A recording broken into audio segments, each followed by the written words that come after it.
My Lord, Mr. Lord Mayor, distinguished guests, ladies and gentlemen.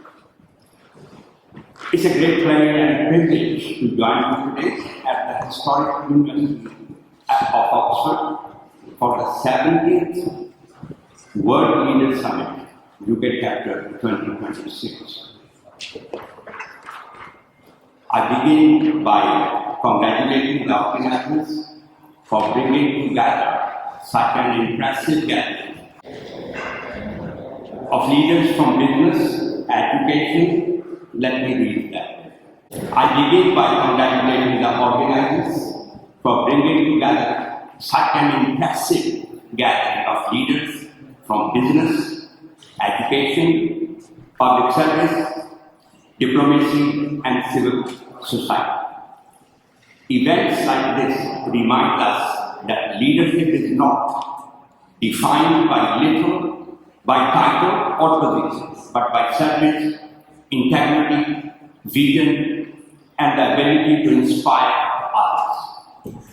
I must say that I will be leaving as soon as I finish.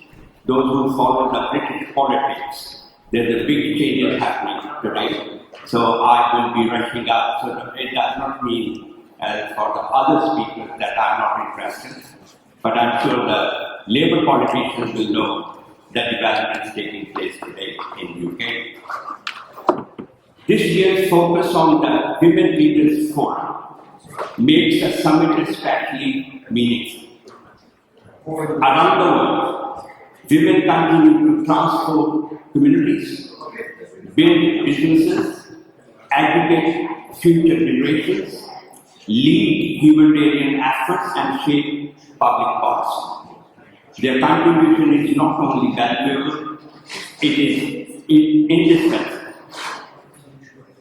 Today is an opportunity not only to celebrate women's achievement, on the side. That's bad.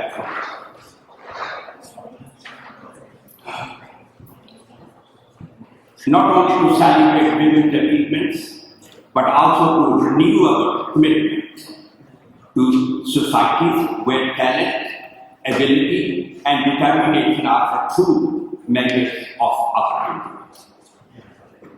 Throughout my career, I have been fortunate to work alongside extraordinary women, members of parliament, councillors, civil servants, community leaders, teachers, NHS professionals, volunteers, and entrepreneurs. Many worked quietly, without seeking recognition, yet changed countless lives through compassion, determination, and courage. They taught me an important lesson. Leadership is not about being the loudest voice in the room. It is about making the greatest difference in the lives of others. Ladies and gentlemen, having spent more than 5 decades serving communities as a trade union official, a councillor, mayor of Ealing, and later for 5 terms as a member of parliament for Ealing South, I have learned one enduring truth. Public life must always be rooted in values. Friends, success without integrity is temporary. Power without compassion loses public trust.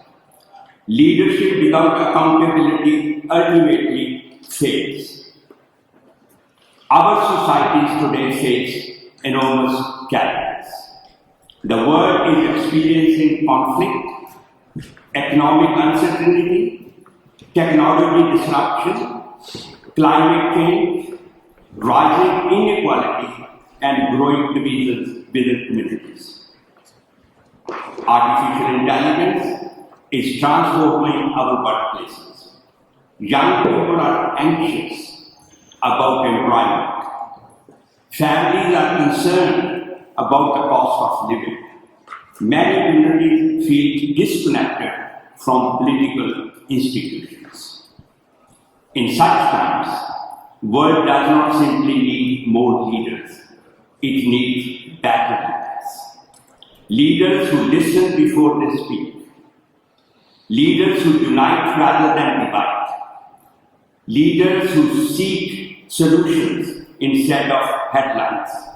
Leaders who understand that public confidence is earned every single day.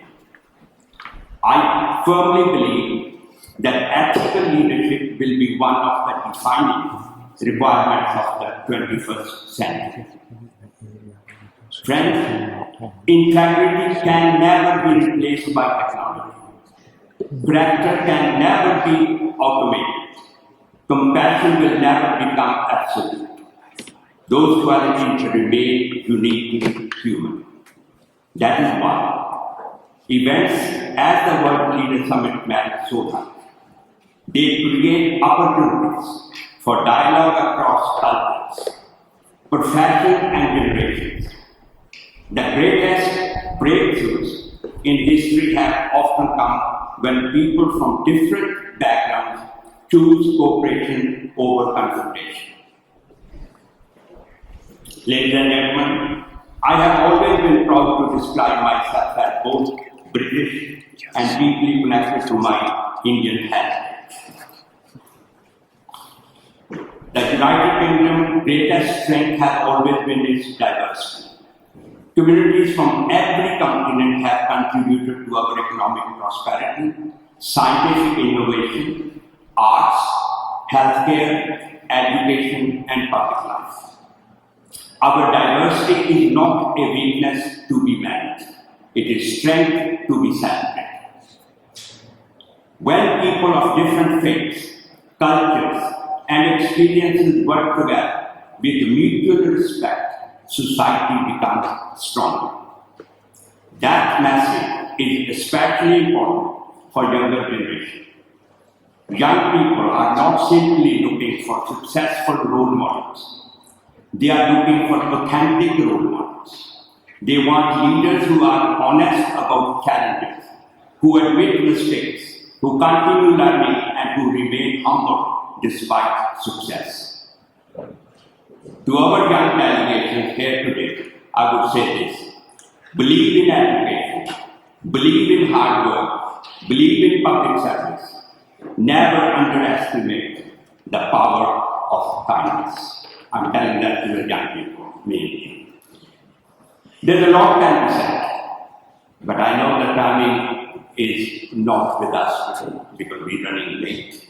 So I take this opportunity to congratulate everyone who will be awarded this later on, and those who are the leaders of our society, who wanted to bring honesty and kindness, and bring peace and prosperity for all, not for few. God bless you. Thank you.